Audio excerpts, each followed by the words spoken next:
Bem-vindo ao Servidor Público TV, um canal voltado para você que atua na administração pública e também para todos aqueles que se interessem pelo mundo da administração pública. Eu sou a professora Cíntia Borges e tratarei nesse minicurso sobre as recentes legislações editadas que têm impactado de forma substancial as compras públicas. Essas modificações têm causado uma certa confusão para aquelas pessoas que trabalham com compras públicas, licitações especificamente. Tanto os agentes públicos quanto os fornecedores têm sido impactados com essas mudanças, Mas vamos lá. Quais são, então, essas mudanças que têm ocorrido, nesse período que estamos vivendo?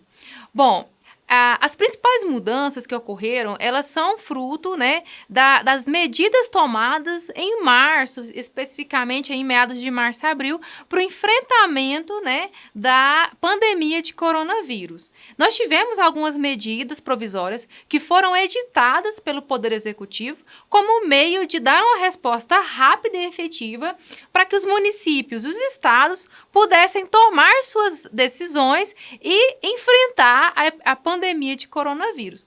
Não dava para ficar pensando o que ia fazer, vamos elaborar uma lei, não dava para isso, não tinha condições, não tinha tempo apto para isso. Então, as medidas provisórias, elas vieram para dar essa resposta rápida ao público em geral e à sociedade brasileira. Bom, acontece que as medidas provisórias, elas têm um prazo de validade, Elas nascem já com prazo de validade, de eficácia e por aí vai, Bom, a medida provisória tem dois caminhos. Ou ela expira e perde sua eficácia, sua validade, ou ela pode ser convertida em lei. E foi o caso de duas medidas provisórias e um pedacinho de algumas outras, que culminaram na Lei 14.035 de 2020 e 14.065 de 2020. Os números são, assim, parecidinhos, mas são leis diferentes que tratam assuntos diferentes, Bom, nesse mini curso, especificamente, eu vou falar da parte prática, da aplicação prática dessas duas leis, tá bom? Então, não se preocupe, a gente não vai ficar se delongando muito, vai ser bem prático. Vamos começar, então, pela Lei 14.035 de 2020. Quais pontos essa lei trouxe que merece destaque no que se refere às contratações públicas? Primeiramente, é importante a gente destacar que essa lei nasceu num contexto de emergência em saúde pública, Era necessária a relativização das regras aplicáveis às compras públicas como um meio de garantir o abastecimento das unidades de saúde pública. Pensa comigo, imagina você, muitas pessoas ficando doentes ao mesmo tempo, precisando de atendimento em saúde. Então, era necessário que criasse meios, maneiras para que o administrador público pudesse atender essa demanda sem, contudo, agir de forma ilegal.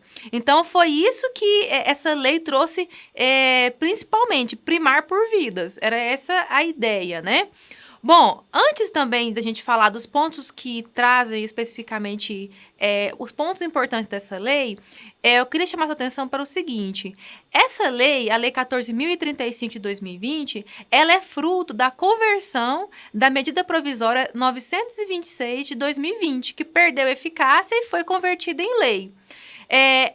Essa medida provisória, ela também modificou a Lei 13.979 e foi mantida também na Lei 14.035, Tudo isso com esse objetivo de garantir que os órgãos públicos tivessem essa discricionariedade, essa liberdade para poder atender essas demandas emergentes e urgentes, Quais são os pontos principais que a Lei 14.035 trazem especificamente para as compras públicas?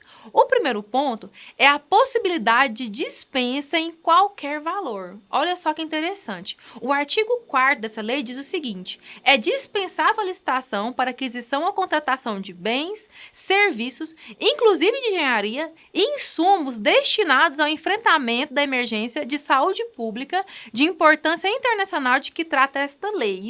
Isso é letra de lei do artigo 4º. O que ele traz para a gente de ideia? Olha, administrador público, você pode comprar o que você precisar. Se você precisar de um aparelho, de um respirador, compre. Se você precisar de maca, compre. Se você precisa de remédio, compre. Não importa o valor dessa contratação. O importante é atenda a necessidade. Só que tem um detalhe, eu chamo a sua atenção para isso. É lógico que você tem que estar instruindo o seu processo de maneira devida. Tem que justificar aquela compra, tem que justificar o valor daquela compra, você tem que apresentar o seu estudo financeiro. Tem outros pontos importantes sobre a questão da pesquisa de preços dentro dessa lei, tá bom? Mas assim, em resumo é isso, tá? É possível dispensar a compra por qualquer valor. Então, você pode ter uma compra de 300 mil reais, né? Que seria, vamos supor, vedado numa situação normal de temperatura e pressão, né? Então, nesse caso, no nosso caso, na nossa realidade hoje, isso é possível. Você pode comprar um aparelho, um respirador por 300 mil reais, desde que você justifique isso. Outro ponto importante é que essa dispensa, ela não contempla o fracionamento. Então, não existe fracionamento quando se trata de compras emergenciais relacionadas ao enfrentamento da Covid-19.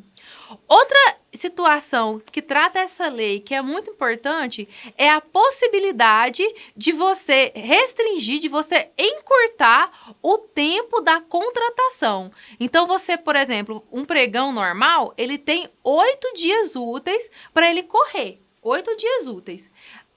No caso de possibilidade de contratação para a Covid, para enfrentamento da Covid, você pode reduzir esse tempo até a metade.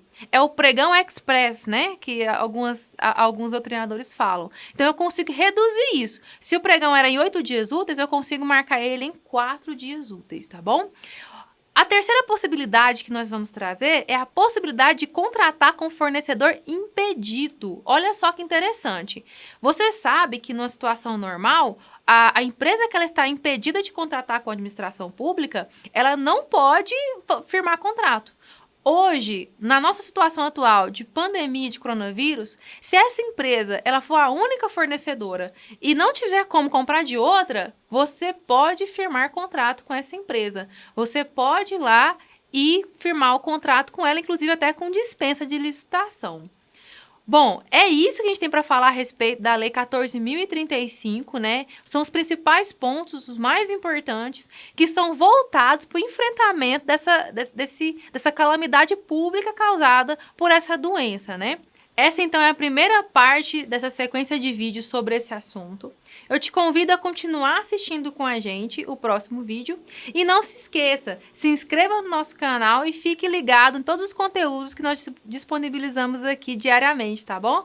Muito obrigada e até o próximo vídeo.